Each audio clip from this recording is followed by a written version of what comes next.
సామెతల గ్రంథం 31వ అధ్యాయము.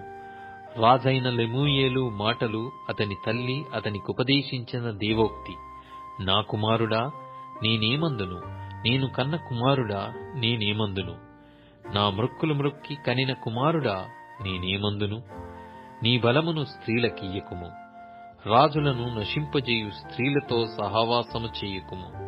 ద్రాక్షారసము త్రాగుట రాజులకు తగదు, లెమూయేలు, అది రాజులకు తగదు. మద్యపానాసక్తి అధికారులకు తగదు, త్రాగిన ఎడల వారు కట్టడలను మరుతురు. దీనులకందరికి అన్యాయము చేయుదురు. ప్రాణము పోచున్నవానికి మద్యము నీయుడి, మనోవ్యాకులము గలవారికి ద్రాక్షారసము నీయుడి. వారు త్రాగి తమ పేదరికము మరుతురు, తమ శ్రమను ఇక తలంచకుందురు. మూగవారికిని దిక్కులేని వారికందరికిని న్యాయము జరుగునట్లు నీ నోరు తెరువుము.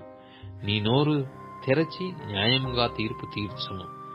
దీనులకును శ్రమపడు వారికిని దరిద్రులకును న్యాయము జరిగింపుము. గుణవతి అయిన భార్య దొరుకుట అరుదు, అది ముత్యము కంటే అమూల్యమైనది. ఆమె పెనిమిటి ఆమె యందు నమ్మకయుంచును.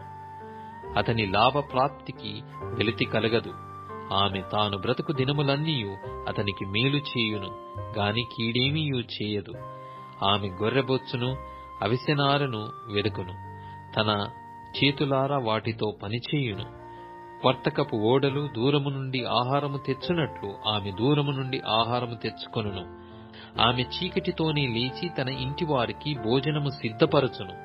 తన పనికత్తెలకు భత్యము ఏర్పరచును.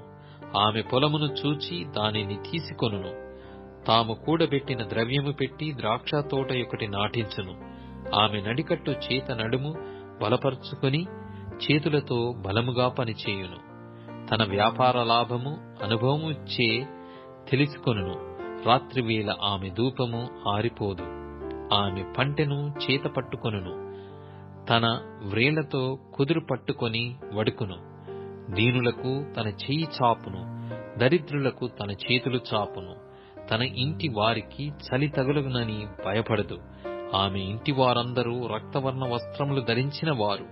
ఆమె పరుపులను సిద్ధపరచుకొనును. ఆమె బట్టలు సన్నని నారబట్టలు, రక్తవర్ణపు వస్త్రములు. ఆమె పెనిమిటి దేశపు పెద్దలతో కూడా కూర్చుండును. గవిని యొద్ద పేరుగొనిన వాడై యుండును. ఆమె నారబట్టలు నేయించి అమ్మును, నడికట్లును వర్తకులకు అమ్మును. బలమును ఘనతయు ఆమెకు వస్త్రములు. ఆమె రాబోవు కాలము విషయమై నిర్భయముగా ఉండును. జ్ఞానము కలిగి తన నోరు తెరచును. కృపగల ఉపదేశము ఆమె బోధించును. ఆమె తన ఇంటి వారి నడతలను బాగుగా కనిపెట్టును. పనిచేయకుండా ఆమె భోజనము చేయదు. ఆమె కుమారులు లేచి ఆమెను ధన్యురాలందురు. చాలా మంది కుమార్తెలు పతివ్రతా ధర్మముననుసరించి ఉన్నారు కాని వారందరిని నీవు మించిన దానవు అని ఆమె పెనిమిటి ఆమెను పొగడును. అందము మోసకరము, సౌందర్యము వ్యర్థము. యెహోవా యందు భయభక్తులు కలిగిన స్త్రీ కొనియాడబడును. చేసిన పనిని బట్టి అట్టిదానికి ప్రతిఫలమియ్యదగును. గవనుల యొద్ద ఆమె పనులు ఆమెను కొనియాడును.